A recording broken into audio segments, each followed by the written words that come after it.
Welcome back. In this session, we'll talk about the terminology, the new words or vocabulary you need to understand distance learning concepts.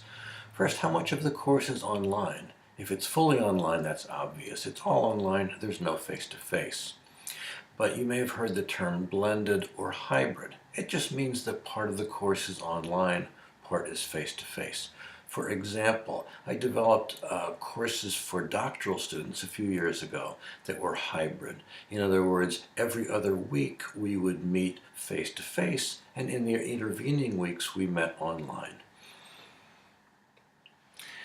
You may have heard the terms synchronous and asynchronous. They mean how are we all together, or are you working on the course on your own time? So you can think of the A for asynchronous meaning not synchronous, not at the same time, or you're alone at a computer and the other people aren't online with you, or that it's good for any time, anywhere learning. So pros and cons are simple. The pros would be that it's on your schedule. So whatever day, whatever time is convenient for you, you can take the course.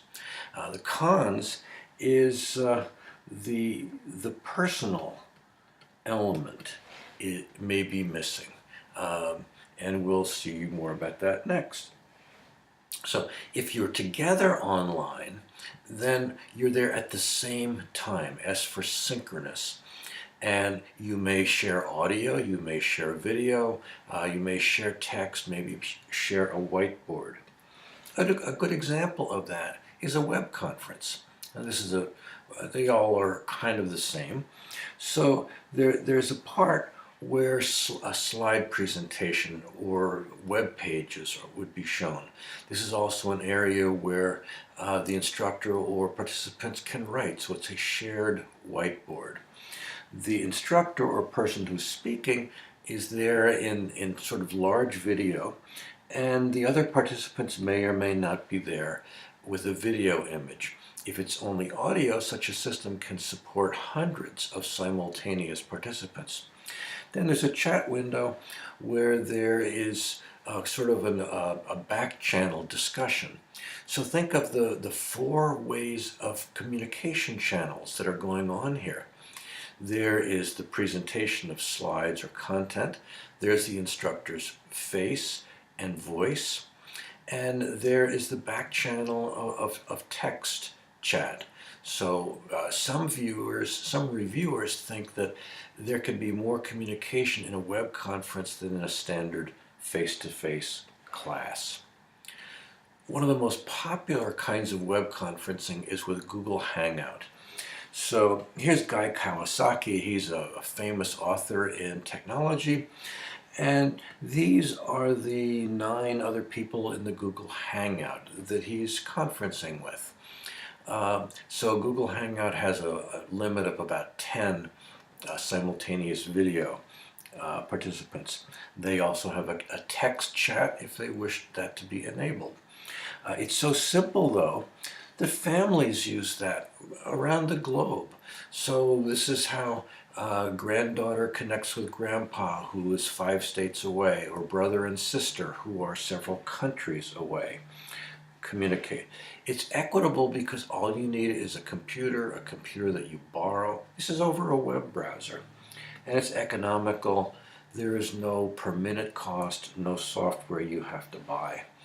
Even Barack Obama uses Google Hangout. Maybe it's an austerity measure, I don't know. But in this case, he's having a hangout on a policy discussion with a number of participants. I mentioned that it's limited to about 10, but we can have an entire class. Matter of fact, this class is communicating with those 2 classes. So here's a Google Hangout that could have up to 10 classes simultaneously interacting.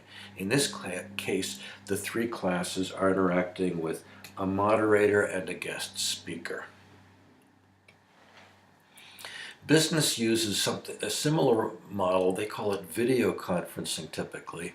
This is an expensive model by Cisco at the top, So these folks are sitting face to face in a meeting. They have half a conference table. The other half is made up of these monitors. And while those 6 people are in the same place, these 2 could be in Tokyo, those 2 in London, those 2 in Rio, or it doesn't matter. But they can look at each other and speak and interact as though they were face to face. A more recent idea is the Beam telepresence robot, where the image that would otherwise be shown on the computer screen is shown on a little robot screen. So you can talk and people see you talking. They can see you and you can move around. So these 2, the remote person and the person on site, could actually move into another room with the telepresence robot kind of following behind and have their own little mini conference. It's a cool system. So this is synchronous, where you're together online, S for same time. The pros is that there is a high presence for the instructor and the students. The cons are it's tough to schedule. So it's not too bad if it's like 5 people. It's tougher with 20 people in a course. It can be done. There's a special kind of hybrid online activity called flipping the classroom. And this is the most common use of online learning in K-12 education. It was popularized through the resources of Sal Khan and his Khan Academy. And the idea is that you learn at home through short videos rather than taking class time when you're just sitting there listening to your instructor. And then when you get to school, you get to practice what you've learned, working with other kids, building something, project-based learning. The 2 guys at the bottom, John Bergman and Aaron Sams, are the 2 most popular K-12 proponents of this. So Aaron is a high school chem teacher. John is also a high school teacher. And in Aaron's class, the kids know that they go home at night and they learn the new stuff they're going to need to work on something the next day in class. So it's like every day's a lab. Kids are always working. They're never sitting in seats listening to Aaron speak. So this is flipping the classroom. A concept that is helpful to think about online learning is transactional distance. It's not a new term. It came from Michael Murray's paper in 1972. The idea that we're all familiar with physical distance, so you feel closer to the kids in the front row of a classroom as a teacher than you do to the kids sitting in the back corner. But how about online when somebody is a state or a nation away? The idea is that there is a perceived distance, a cognitive space between the instructor and learners. And to make that a little clearer, if we think of a face-to-face classroom, the instructor is speaking to the student. Sometimes the student will speak back by answering questions or asking questions. So there's an interaction between teacher and student. We expect the content to come to the student. And in some cases, especially with Web 2.0 stuff, the student may help create content. So there's interaction between the student and the content. Particularly with team-based learning or project-based learning, students can interact with each other. So one of the questions, and there can also be an interaction between instructor and student, but instructor and content. But one of the issues in online instruction is how do you minimize the distance, the cognitive distance or transactional distance between the participants, including the students themselves. So these are the terms that we just discussed: asynchronous and synchronous, blended hybrid, web conference, flipped, and transactional distance. Take a moment to see if you can remember what each of these refers to. Pause the video and then restart when you're ready.